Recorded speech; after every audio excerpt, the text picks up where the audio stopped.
Welcome to the in front of me Honor 20E, and I'll show you how to mute notification sound on this device. So first you should go to the settings app and then tap on the sound settings.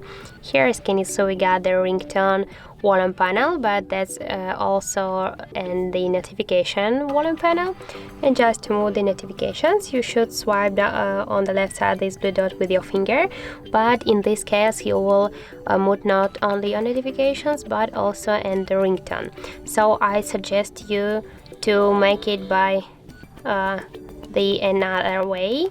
You should just go here to the notification sound section and switch your currently notification sound to the none, and by this way you can mute only your notifications and stay with the ringtones.